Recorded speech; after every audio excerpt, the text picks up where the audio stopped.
there's the Kane from Citizen Kane. Wait a minute, there was no Kane in Citizen Kane.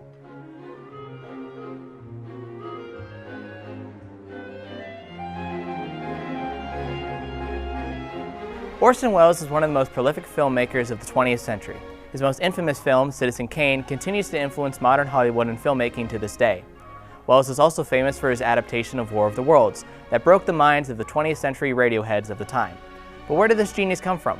How did Orson Welles craft the cinematic powerhouses of Citizen Kane and become a staple of the Hollywood and film industry overall?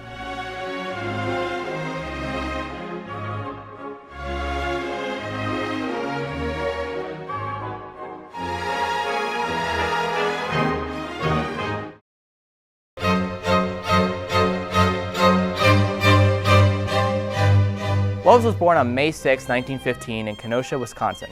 His parents were Beatrice Ives, who was a concert pianist, and his father was Richard Welles, who was an inventor and businessman who made a fortune inventing carbide lamp for bicycles. Welles was a child prodigy, adept at the piano, violin, acting, drawing, painting, and writing verse. He also entertained his friends by performing magic tricks and staging many productions of Shakespeare's plays. In 1926, Welles entered the exclusive Todd School in Woodstock, Illinois, where he found his gifts fertile ground, and he dazzled the teachers and students with stagings of both modern and classical plays. But his childhood was far from easy. Welles' parents separated when he was 4, and his mother died from jaundice when she was 9. When his father's business began to falter, he turned to the bottle and died when Orson was 13 in 1930. Welles became the ward of a family friend, Chicago doctor Maurice Bernstein. In 1931, he graduated from Todd, but instead of attending college, he studied briefly at the Art Institute of Chicago before traveling to Dublin, where he successfully auditioned at the Gate Theatre for a part of the Duke of Württemberg in the stage adaptation of Leon Furtwänger's novel Jus Sus. Welles remained in Ireland for a year, acting with the company at the Abbey Street Theatre, as well as the Gate. He also designed sets, wrote newspaper columns, and began directing plays. This was in part due to his workaholic attitude, which I'll get into later. In 1932, Welles left Dublin and tried to get to work on the stages of London and New York. However, when he was unsuccessful, he traveled for a year in Morocco and Spain. In 1933, he was introduced to actress Kathleen Cornell by author Thornton Wilder and was hired to act in Cornell's Road Company, playing Mercutio in Shakespeare's Romeo and Juliet and various other productions. In 1934, Welles organized a summer drama festival at the Todd School where he played Svengoolie in an adaptation of George Dumas' Tribble and Claudius in Hamlet. At the end of the festival, he made his first film, the short The Hearts of Age. He made his New York debut as Tybalt in Cornell's production of Romeo and Juliet in December of 1934. When Welles was performing in Romeo and Juliet, he met producer John Houseman, who immediately cast him as the lead in Archibald MacAlister's verse play, Panic, which premiered in 1935 for Houseman's Phoenix Theater Group. When they moved on in 1936 to mounting productions for the Works Progress Administration's Federal Theater Project, their first effort was Macbeth, with an all-African-American cast and the setting changed from Scotland to Haiti. This production is the perfect example of his early workflow and workaholicism. First, he was on the radio from 9 to 6, and then his work really began. After midnight, he finished radio rehearsals and then headed to the theater.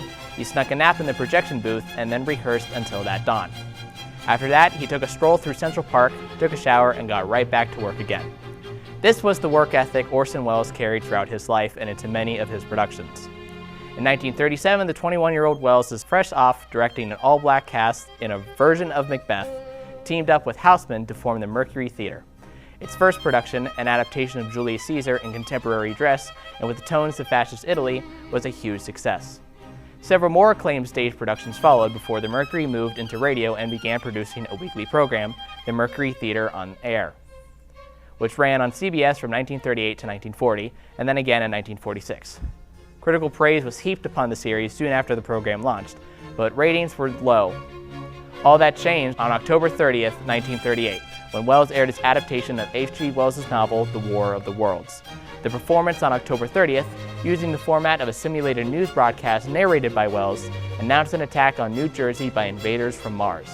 The national coverage from that resulted in his theater and radio work brought Wells' name before Hollywood. In 1939, he signed an extraordinary contract with RKO that guaranteed him near total autonomy and final cut on any film he made. However, this would not last. For his first film, Welles chose Joseph Conrad's Heart of Darkness, which was to be filmed entirely from the point of view of the narrator, Marlowe. However, despite months of preparation, the film never left off the ground.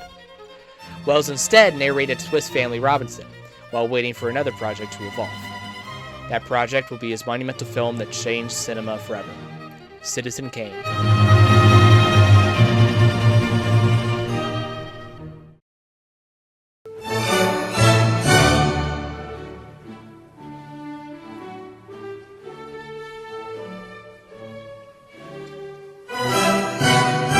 Citizen Kane was based on the life work and publishing magnate William Randolph Hearst.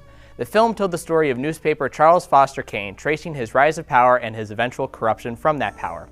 A deep look into the film by film analysts and looking at it from a psychological point of view reveals a deeper understanding of the themes Welles wanted to explore. The psychological narcissist and how that spells doom for some of the most powerful men in the world, leaving them with nothing and no one. Of course, Citizen Kane was a revolutionary work of film in more ways than just his deconstruction of the giants of capital. Welles started a number of pioneering techniques in filmmaking, including the use of deep focus cinematography to present all objects in a shot in sharp detail. Welles also anchored the film's look with low-angled shots and told a story from multiple points of view.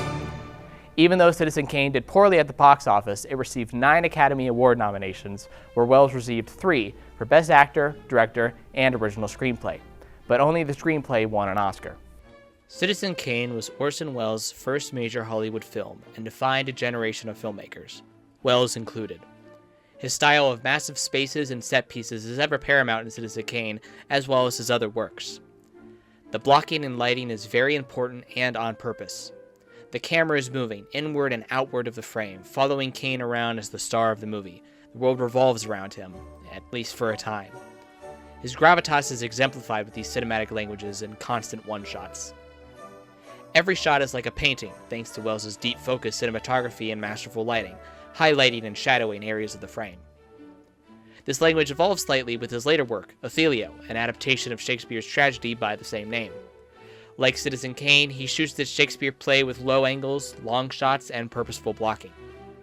However, he structures the cinematic language on Othello's romantic and heroic nature, using the vast sets and locations to represent that of Shakespeare's tragedy. Distortions of the camera, the use of shadows, and quick editing between each shot and scene is that of the agent of chaos of the story, Lago, taking an ever-present role in the story.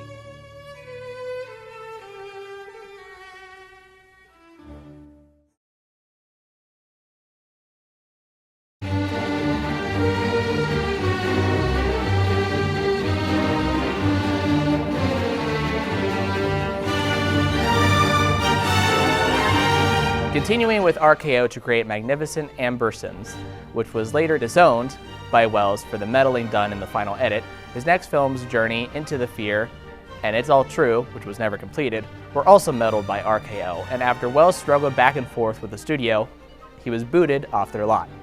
He continued to make films such as The Stranger, The Lady from Shanghai, Macbeth, Othello, Confidential Report / Mr. Arakadan. Throughout the mid-20th century, he married Rita Hayworth in 1943, but later divorced in 1948, and began his 10-year exile from Hollywood, returning in 1958 to direct Touch of Evil, which registered low box office numbers and marked his last film in Hollywood. As the 1970s started and continued, health issues dominated his life, many of them brought by his growing obesity. His last decade saw Welles continuing to stay busy. Among his many projects, he made a documentary called Filming Othello about the making of his 1952 film.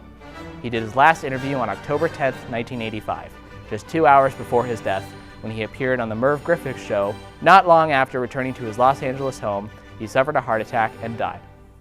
His last role ever was, posthumously, the voice of the Planet Eater Unicron in the 1986 animated film The Transformers: The Movie. An interesting last role for Orson Welles, to say the least. Welcome, Megatron.